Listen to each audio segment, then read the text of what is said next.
Hello, everybody. Welcome to the Equine Touch studio yet again. And we're into February 23 already. Lynn has got some fantastic daffodils, which unfortunately hasn't come from her garden, but we're very pleased to have some beautiful spring colour with us today. So please let us know when you're jumping on. Today, our topic is going to be how easy is it to learn the Equine Touch? And we have two students who've just done the first introductory weekend. That's Helen and Lizzie. And so they're going to be giving us their take on what they've been learning. Please do let us know when you're coming online, and let us know where you're tuning in from. And please do ask your questions. We're sort of basing this, hi Nikki, we're basing this around sort of frequently asked questions. Lynn and I will sort of respond to that, and then Helen and Lizzie can pitch in and give us their experiences. So we're very pleased to be here again. And Nikki says, amazing, Lizzie, you're able to join. So that's good. Lynn, how are you today? How are you this weekend? How was all the hay that you had delivered? Yes, it all collapsed as soon as I took the netting off, obviously. It does that, doesn't it? Just whoa. Do you still get small bales, or are you getting big bales now? Big round bales at the moment. Very good hay, but big round bales. And hi Helen. Let's just check your comms are still working well. Hi, can you hear me? Yeah, that's brilliant. And Lizzie, tuning in. Testing. Fantastic. Well, we got Helen from Scotland here, so she's actually on one of the videos, so she hopefully won't mind the fact that she's on there. I did ask her. So let's fire away and start talking about how easy is it to learn the Equine Touch, and we're aiming this at people who've maybe had a bit of an idea of they might like to learn, but they're just worried about all sorts of questions about how easy it is and how on earth do they even think about doing body work on their own horse. So I just I've got the faithful PowerPoint to give us a little bit of a guide, and I've got some videos to support what we're going to talk about. So Lynn, I think one of our, the not motto, the ET mission statement is helping horses by educating people. Exactly. And that is really what we want to do, is reach out to all those horse owners. We're not just looking for professionals. We're looking for anybody who's got a horse who wants to learn something that's going to be able to help their own animal. Hi, Emily. Hi, Lorraine. Good to hear from you. So Lynn, I always think that's a great thing, that we can aim this at anybody. You don't need prior knowledge. And we really want everybody to get involved if they feel that it's something they'd like to do. I think it's also another level of communication with your horse. It's something else to do other than just ride, or if you have an older horse that's a companion horse, it's really nice because it maximizes their functionality, and it is really easy to learn. That's the interesting thing. The way that we teach it is set in as a discipline. So it's a bit like learning your times tables. You can learn the system, and then you learn then how to apply it. A bit like a driving test, really. You learn how to drive to pass your driving test, and then you learn how to drive in the real world. Yes, that's true. And then the police come along and get you. No, not at all. So we've just got a little bit of the key words from our definition here, which is gentle whole horse non-diagnostic. And we're just going to talk about those with some supporting videos and try and make it a bit more interactive. But what we're teaching on the course is all supported with a fully illustrated manual, with demonstrated in a number of different ways, so that people who like visual things or like seeing the words or want to get technical, they can if they want. And this coloured horse on the right is one that I did on a course in Scotland. Never had ET before, and you can see the benefits just of how helping him to rebalance over his, actually it's a mare, over her feet. So Lynn, do you want to just talk a little bit about the non-diagnostic, how non-invasive, and where the vets come in, and why we think we can do something useful for the whole horse rather than having to get somebody else into our animal, that we can learn something to do for ourselves?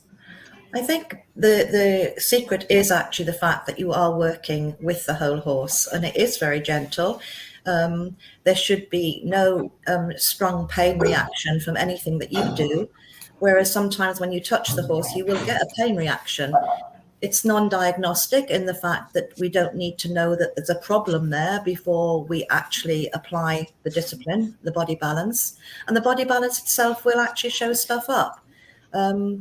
It's hands-on, it is hands-on, but it's definitely a method that is an East meets West method, because in a lot of cases we are working over the energy meridians of the body. Now, acupuncture has been around for 4,000 years, so it must still work. In fact, I think, Lizzie, you are an acupuncturist, you're a veterinarian acupuncturist, so you can confirm that for me.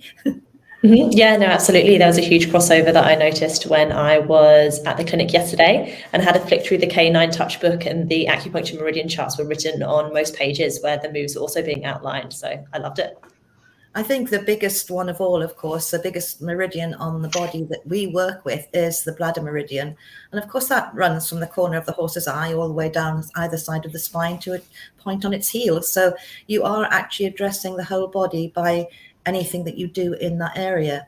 The move itself is actually quite unique. It's got 3 parts to it. We call it the slide, the bump, the glide, but each of us then make that decision on how we feel that is going to be to describe it. We are working on the fascia of the body with the skin slack. We're working with the bump is creating an awareness in the body. So you're with the neurological system as well as the fascia. And of course, the glide is the vibrational cross fiber move. All our moves are cross fiber. Here we're working on the bladder meridian. Mid-back. Yeah, just closing the mid-back here. And although the normal procedures are carried out with fingers and thumbs, Chris is working there with the heel of a hand, which is perfectly adequate. You are still doing 3 parts to the move, whether you're using your fingers, your thumbs, or the heel of your hand. And so for folk who've got difficulty with certain fingers or thumbs or whatever, we're not applying direct pressure really through these areas. It's more breath weight and working with Tai Chi balance and a flow sort of technique, which we're going to come on to. And we can just have a quick look here at Helen also, who's doing some moves in the opposite direction, but in the same sort of region on this bladder meridian in the mid-back. And again, working, and this is the pony that you could see in that initial picture at the beginning. And you can see how she's feeling stuff, even though you might think nothing's happening. That's the wonderful thing about the vibration, isn't it, Lynn? That the awareness is there for the horse, even though you might think nothing's happening. It's very much a cross fiber move, and we're always concentrating to make the move 90 degrees into the body. So depending on the plane of the body in which you're working will determine how you work. It's very simple. You don't need to know anatomy and physiology for the early stages. That comes later on. And we have got 2 completely different setups that we can have for owners only that can just do all the practical elements. But if somebody wants to do the practitioner route and become professional, then that's in place as well. And we've got that. The awarding body is Lantra, which of course they study with all the land-based industries, come with Lantra. So we have recognition and it's credibility. Yeah. So that is quite a strong program that we have in place, a very robust practitioner program. Yeah. And if we just go back to this one, I mean, one of the questions is like, well, people would say, well, where do I do the moves? How am I supposed to know about these things? And one of the things we look at are the bony landmarks. So Lizzie will obviously be very familiar with these, and Helen might have been. But Helen, did you find that it sort of started to make sense by the time you got to the end of your 2 days because looking at this picture here, the red is what the basic body balance is, and it's working all sections of the body. And then you go on to the next phase, which you guys haven't done yet, which is the blue, which is the area of concern procedures, which you can add on to your foundation basic body balance. So what was your experience like, Helen? I found it, I have done anatomy and physiology, so I found the bony landmarks easy to work with. I think after the first day, I felt a little bit fingers and thumbs, but then by the end of the second day, in fact, the 4 girls that were on the course that I did with Lynn, all actually just completely fell into it and got it, and sort of a couple of them surprised themselves that they actually did it, but you just got into that flow with it. and it worked well, and we supported each other on the days that we were there. So we worked with two, in a team of two, so that one's got the horse and you're actually doing the maneuvers, and we were helping each other out on those days, and that was really nice as well, to have somebody there to sort of talk it through as you're doing it. You're on mute, Chris. Sorry, Lizzie, how did you find the experience at the weekend with a group of people, and were they all a bit in awe of you because of your background, or did you manage to just meddle around with everybody else and realize you're all starting from the same place? Because really you have to sort of put to one side your previous knowledge and just absorb what ET is as we teach it, and then integrate it later on in your own time. Absolutely. I think I always make a conscious effort to come into anything with a real beginner's mindset, because if you don't, you're really doing yourself a disservice, because you're not allowing yourself to be like fully receptive to what you're actually about to receive from the instructor. So I came as a vet in disguise, which is really nice, and it was good being around the other owners. And I was also lucky enough to have some quite in-depth conversations with Nikki when we were doing a little bit of one-on-one, which I really appreciated. But circling back to the anatomy, one thing that really grasped my attention during the weekend was, yes, I'm quite fortunate to come in with that depth of anatomy already, especially having had the background in acupuncture, but you definitely don't need that as a horse owner. Like the way that the moves are outlined and described to you, it is using most of those bony landmarks, but very much in layman's terms. It's like, come to the point of the hip, or come to the horse's seat bones, or just come above the point of the shoulder. So it's nothing more technical than it has to be. And I was like, this is great. Although I'm a bit of an anatomy nerd, I think the more you know, the better, because it's only going to deepen your understanding of what you're doing. You don't necessarily need that, because the guidelines have been all put in place for an everyday owner to be able to pick this up and start using this one-on-one on their own horses. Yeah. And Lynn, if we go back to this, we talk about the vibrational move, and you mentioned the 3 parts, and it's like a dance. I mean, Jock, who sort of choreographed this, he designed this, he was a fighter, wasn't he? He was a wrestler, and worked with Qigong and Tai Chi in that, and brought it all together in that way where you're keeping yourself in balance all the time. Because I think, Lizzie, you found that it helped you to bring your energy down and just be in that space in the present moment with the horse a little bit. Completely. How I felt driving home from the clinic was very different to how I felt driving on the way there. I was like, I actually felt really grounded and at peace. And I was like, wow, it feels really amazing to be in that kind of reciprocal energy state with the horse, so that you're also getting benefit from the whole procedure. And we were with a horse that was really nervous, and she wasn't confident around new people. So we had to go slower and slow. But again, that was such a beautiful lesson in itself. And watching how well she responded to that was incredible. I was blown away. So Lynn, you found that in the past, you always just like, it's being in the moment, isn't it? I remember when I was learning with you, it really sort of helped me to find my center a little bit. And I'd come down from working, and the horses never wanted to know me. And when I used to jump on your courses when you were teaching other people, and I used to have to sit in the corner and keep quiet for a day until I'd calm down. Do you remember? Are you muted there, Lynn? Okay, so slow down, Chris. Yeah. I think that is something that you do normally have to be with horses. You have to be in the moment. Otherwise, it's not fair to the horse, and it's not really fair to you. But it certainly does help you to ground, and the breathing is really important. It's a very Tai Chi thing. We breathe in and we breathe out, but very straightforward fashion. And we will keep the move in synchronicity with the breathing.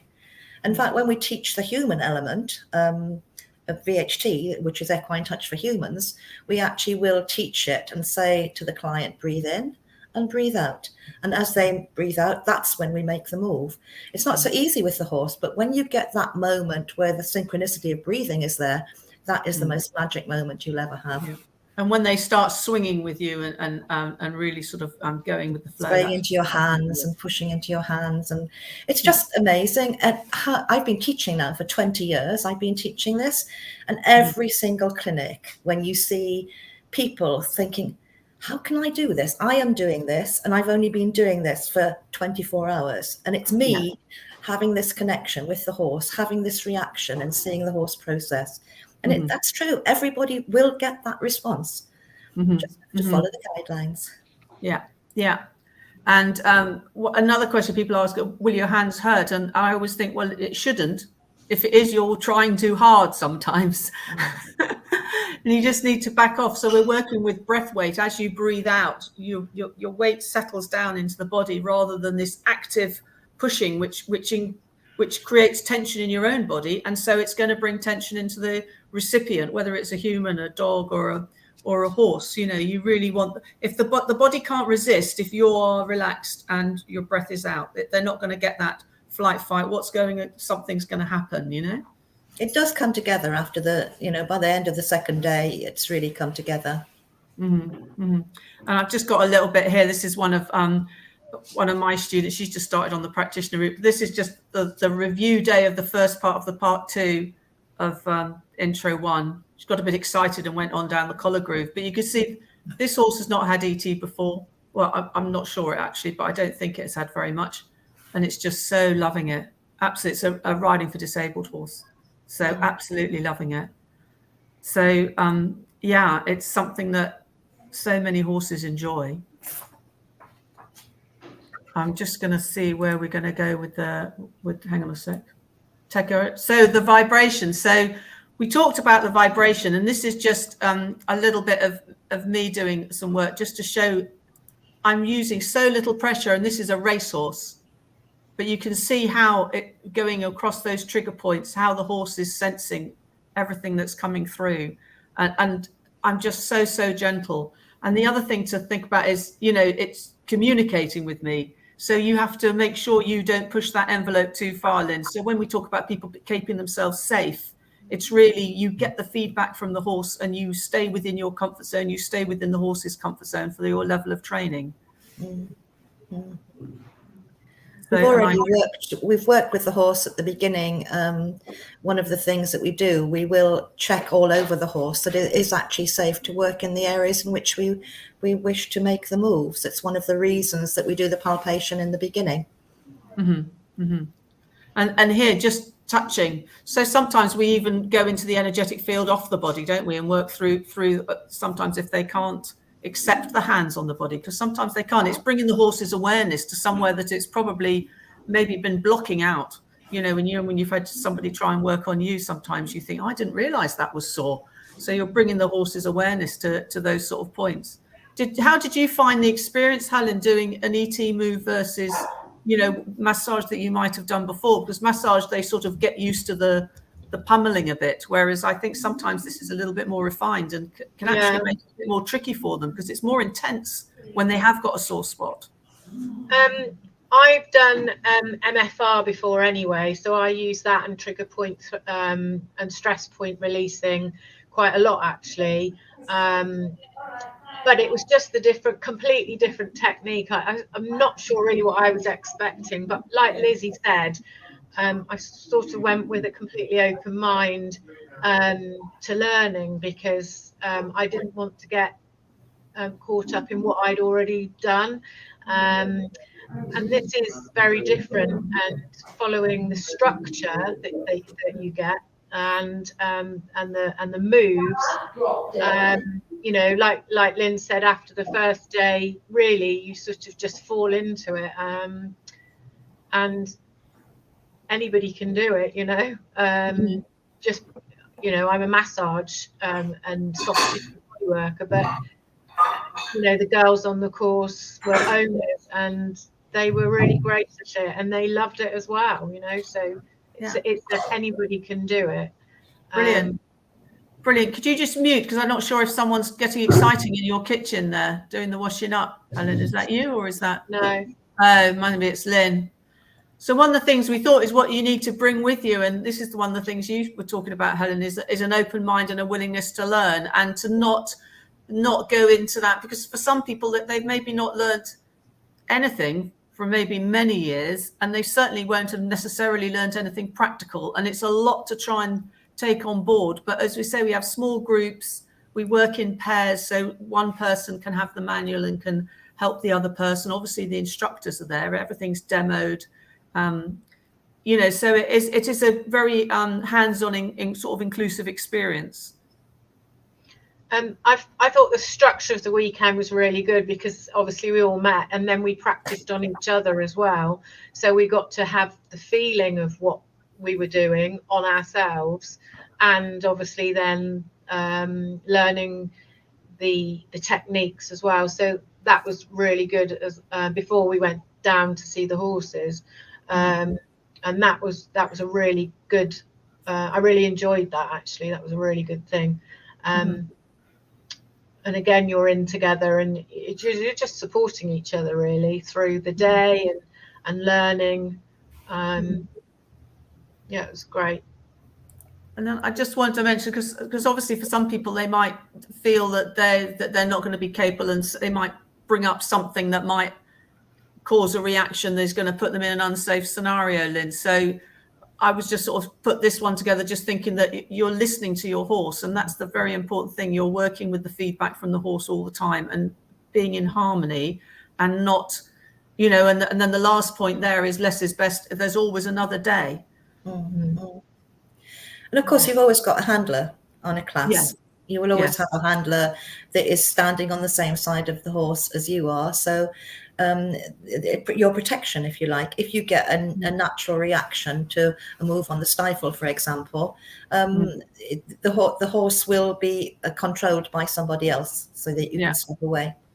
And the thing is that particularly for the early stages of training, we all have venues that we know the horses are very steady, and they're very accepting, and they just appreciate and love the fact that people come along. And I know sometimes people have asked to bring their own horses, but sometimes that just creates a little bit too much of, it's my horse, it's emotional, and a little bit of anxiety. And sometimes it's easier just to go with horses that you know are just going to stand there.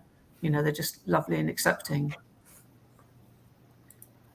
So I just wanted to mention we have an association, so we don't leave people high and dry, Lynn, when they have learnt. We support people, whether they're students or practitioners, through social media, or they can join the association. So would you just like, because you've been part of the association, you probably started it, didn't you? I'm not sure. Yes, I'm afraid so. I started most things, didn't I? Oh, everything. Anyway, I've been there a long time. Yes, IATA it's a really important part of what we can offer to people as support afterwards. As a student, you can join the association as a student. It's not an awful lot of money for an annual subscription. You will receive a free review day every year, which will keep you fresh. Because, you know, we don't necessarily want everybody to do all of the clinics. If you just come along and learn the foundation part 1 for your own horse, you then find is that enough? That's fine. If you want to find out a bit more because you're getting reactions in the same place every time you do that body balance, you come back on the foundation part 2 and you learn the areas of concern. And then you've got that, your instructor will publish days, 1 day a year, that you can go and either join the last day of a course if it's in your local area, or go along to a specific review day. So it's also really important that we have quality control for our practitioners, and that's another reason for the association. We have a code of ethics that students are asked to sign on the very first day of their course, which to say that, you know, just because you've done a foundation course, you can't go out there and charge for it because you're not qualified. You know, you need to have the professional qualification. I think in the very beginning, it was very much a feeling of family. And now we're quite a big family. I mean, you know, we've got people who have done Equine Touch pretty much all over the world now, which is quite a nice thing. And with the International Equine Touch Association, UK and Ireland, we do have some of our European students, our members. So that there's a lot of trying to keep us together as a family and keeping people fresh.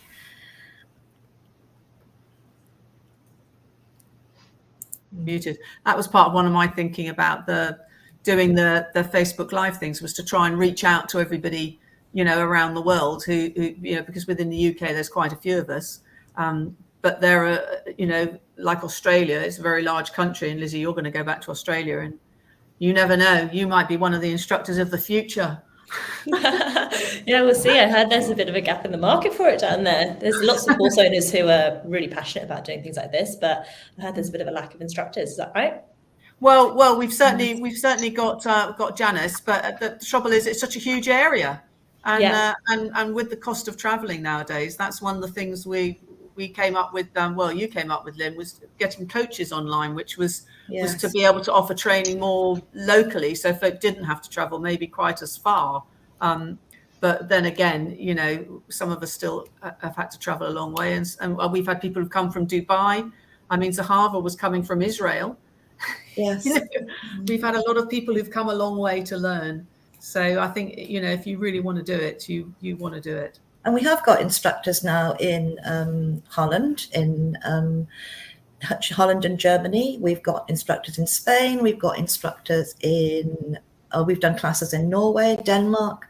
We've got an instructor in Sweden.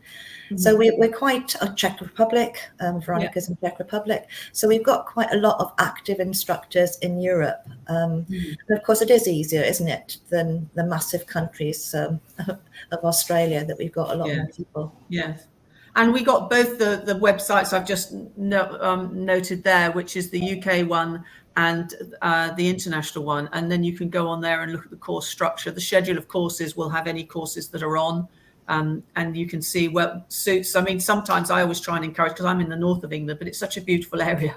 I try and say, why don't you come up for the weekend, you know, or have a few extra days and park your husband somewhere. You know, there's so many beautiful places that and things they can do whilst you're learning ET. So, for lots of you, you're in a lovely area too. I think we're all in lovely areas ultimately. So it's the nice places to go. So anything more you'd like to add, Lizzie, that from your experience that you... With the workshop, I just came away with it wanting to learn a lot more. I was really, really impressed with the quality of the teaching and how it's been done through the stages. Like, there was a lot of valuable information that was given on just the first day, but it wasn't overwhelming in the same heartbeat. And I think that is a gift, because it's so easy to overshare and turn something from being simple and applicable into being something that's a little bit scary to integrate. But you guys have done that fantastically. And the type of people that tend to get attracted to these are amazing. So you end up having really beautiful conversations with the other students. And we as a group, we're all going to be doing the level 2 in a few weeks, which is really nice. So you do become part of what feels like a nice little community as well, which I think is wonderful. Yeah, that's brilliant. Thanks for that. And Helen, you felt that like the community, the sort of support of everybody, that you felt that was a good thing, that you felt it too. Yeah, I think I felt that anyway from looking at Facebook site and you doing the lives, and Nicola doing her day, I think it was last week, 2 weekends ago, that they did a big presentation, didn't they? And that was brilliant. And it just seems like everybody's linked and the community's there, and you've got the backup and the support. Even if you only want to do, the foundation first weekend, like Lizzie, I loved it, and I'm going on to do the second weekend as well. So, which, I'm really looking forward to, actually. And I've already booked my accommodation, so I can't wait. And the clinics they build one on the other. You're never overwhelmed. We've done this for a long time now, and we know how much information that people are able to take in over a set clinic. And each clinic will build on the one before. And things like anatomy and physiology, yes, it is important the further that you go on, but we learn a lot from the manuals themselves and from the moves. So you suddenly have to think, where do I make the next move? Oh yes, it's on the girth. Oh yes, and the next move is the long head of the triceps. So you've learned that from the manual without ever knowing where the long head of the triceps was. It is honestly very easy. And we have cheats as well as instructors. We'll draw all over the horse with chalk, so you know where to go. And I remember Jock always saying that the horse will complete the work, and the feedback from the horse is what's really going to help you to learn. And you'll get a challenging horse, like you say, Lizzie. You had a horse that really you had to slow down, and it's always interesting how certain people I sometimes give people, I say, pick which horse you'd like to go to. And then you think, oh, that's interesting, they've gone to that one, because that's not the one I'd have picked for them. But, you know, but it's obviously something has drawn them there, and they really learn something important from that animal. So it's fantastic. So just come and learn. Just come and learn, everybody. Yeah. It's such a beautiful thing to be able to do for your horses as well. I think a lot of the owners walked away feeling really empowered that they could actually do something to help their horses in the day-to-day, and it really fits into that kind of camp of being really proactive about their health and their well-being in the long term. It's like the more you can do for them as part of your daily routine, the less you're going to need to get body workers out, potentially even vets, and it's just a really good investment for owners to do as well. Yeah, fantastic. Well, thanks very much, everybody, for your contributions. That's been really excellent. And thank you for people who've joined in. And we will see you again. 2 weeks' time, I think we're going to be talking about connection training with Rachel and Hannah. So looking forward to that one. Looking forward to that. So thanks very much. And we're wishing you farewell. Goodbye. Bye now. Bye. Bye. Bye. Bye. Bye, everybody.